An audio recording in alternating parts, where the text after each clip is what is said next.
Aujourd'hui, je teste pour vous la Gourmi Box du mois de janvier. En gros, c'est pas parce que les fêtes sont finies qu'on va arrêter de bien manger.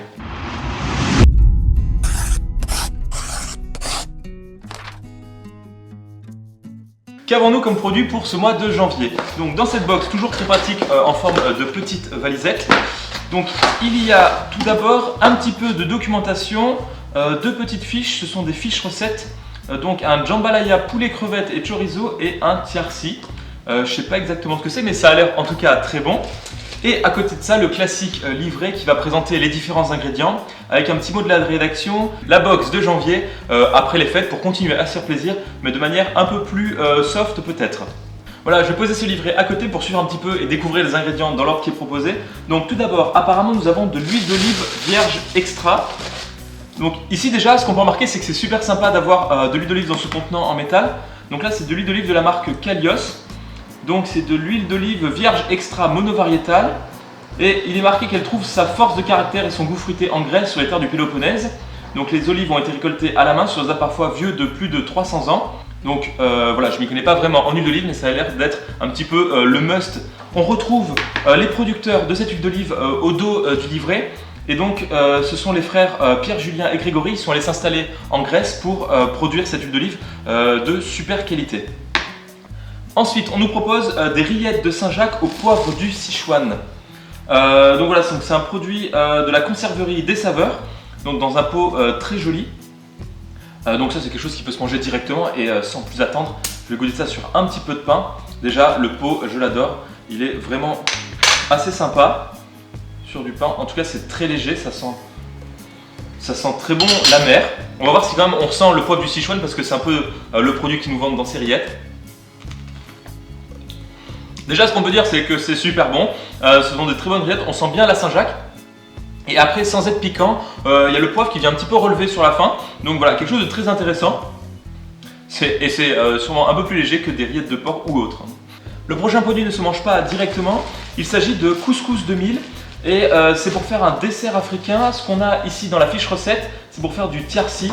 Donc c'est un petit peu sur le principe du riz ou lait ou un dessert à base de semoule. Donc là on a un produit qui a été fabriqué au Mali et on va voir tout à l'heure comment on peut l'agrémenter dans une recette. Personnellement je ne connaissais pas du tout, j'ai hâte de voir quel goût ça a tout à l'heure. Ensuite, ce qui me fait toujours plaisir dans une box, ce sont des épices de terre exotique. Et ici nous avons un mélange cajun, apparemment des épices qui sont très utilisées aux États-Unis pour faire des marinades ou des grillades. Et ça a l'air vraiment très très bon.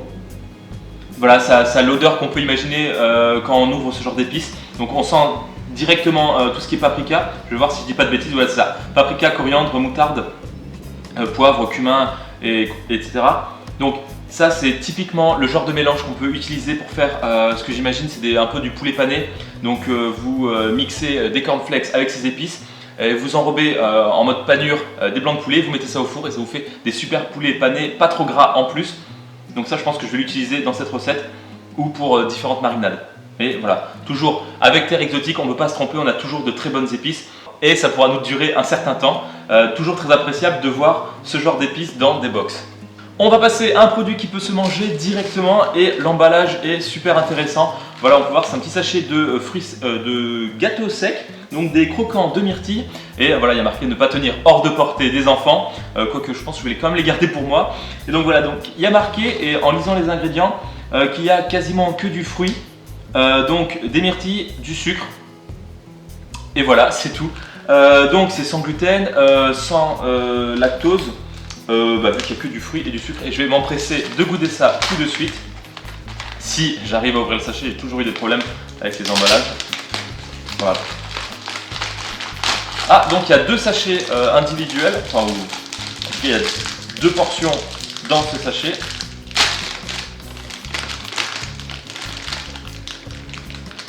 On retrouve bien le goût du fruit. C'est pas trop sucré donc si je les laisse à côté de moi, je pense qu'ils ne vont pas faire long feu. Et on a quand même si c'est que du fruit, la consistance un petit peu d'un biscuit sec. J'imagine bien un petit dessert avec le couscous 2000 et ces myrtilles séchées. On en arrive déjà au dernier produit de cette box, hélas, et ce sont des boules pour chocolat chaud. Je ne connaissais pas encore une fois, et là encore une agréable surprise. C'est écrit en allemand. Donc voilà, c'est un produit qui est fait en Allemagne, donc c'est toujours sympa d'avoir des produits qui viennent d'endroits différents. Et donc là, si j'arrive à peu près à voir avec les dessins et ce qui est marqué, on met 200 ml de lait chaud, on rajoute 4 ou 5 boules de chocolat et on devra obtenir un chocolat chaud comme ça de manière assez rapide. Et donc ça se présente sous cette forme. Donc là, à vue de nez, vu les quantités qu'ils nous demandent de mettre, on peut faire 3-4 tasses de chocolat chaud. Donc je vais voir tout de suite. Je pense que je vais préparer le petit dessert avec le couscous 2000, avec peut-être les myrtilles et un petit peu de chocolat chaud, et je vais quand même goûter l'huile d'olive à côté. Voilà, je reviens de cuisine, je vais préparer 2-3 petites choses. Tout d'abord, je vais préparer le chocolat chaud. Donc j'ai fait chauffer du lait. Je vais mettre ici 3 boules de cette préparation pour chocolat chaud. Je vais laisser ça un petit peu de côté. Et en attendant, j'ai aussi préparé quelque chose de très simple. Je ne vais pas préparer une grosse recette, juste pour goûter l'huile d'olive, quasiment nature. Donc ici juste sur du pain avec des tomates séchées, pour avoir vraiment le goût de cette huile d'olive. Ce qui est fou, c'est qu'elle n'a pas le goût d'autres huiles d'olive. Elle est vraiment beaucoup plus légère, beaucoup plus végétale. C'est quelque chose qui est vraiment extrêmement bon, ça c'est sûr. Et j'ai l'impression presque de redécouvrir l'huile d'olive. Ça donne envie de la manger de nature et parce qu'elle est très très bonne comme ça. À côté de ça, j'ai aussi préparé le dessert à base de mil, donc le couscous de mil. Et donc je l'ai fait de manière très simple, c'est un petit peu comme le même principe qu'un riz au lait. Enfin, vous faites d'abord la semoule à l'eau, puis vous rajoutez un peu ce qui vous plaît. Donc là j'ai mis un petit peu de lait, un petit peu de fromage blanc et les quelques myrtilles séchées avec un petit peu de sucre. Et ça en fait un très bon dessert. Le goût n'est pas extrêmement surprenant, mais c'est quand même différent de la semoule. C'est un goût un peu plus fort, moins neutre. Donc c'est possible qu'il y ait des gens qui n'aiment pas. Personnellement, ça j'aime bien. Forcément, suivant ce qu'on met dedans, ça peut être très léger. Et vous gardez le produit de manière assez naturelle. Un peu d'eau, un peu de lait, un peu de sucre. 2-3 fruits secs et ça en fait un très bon dessert post-fête qui est très léger et très agréable. Et enfin, le dernier produit que je vais goûter, ce sont ces préparations pour chocolat chaud. Et apparemment, il n'est pas complètement dissous. Il y a encore un petit peu de chocolat au fond. C'est un bon produit, ils disent que c'est chocolat au lait et vanille. Voilà. Après la vanille, on la sent si on sait qu'elle est là. Peut-être que j'en ai pas mis assez. Ça fait une bonne petite fin de repas, ce petit chocolat chaud.